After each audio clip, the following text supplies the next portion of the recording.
I'd love to stand up here and say absolutely. But saying absolutely, I would never raise taxes in any way, shape, or form would be taking an option off the table. Because when you're in Congress, there are things you need to do to move money from here to there, cut one program, raise another. If all we can do is cut everything and never barter, we're going to be limited.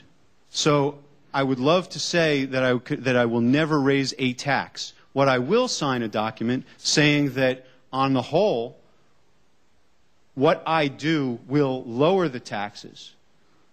But there are things that go on in Congress all the time, we all know about them, where somebody's got a bill over here, somebody's got another bill over here, you add a little bit over here where you can subtract a lot over there. Very often you can get a lot more tax reductions by doing that type of thing.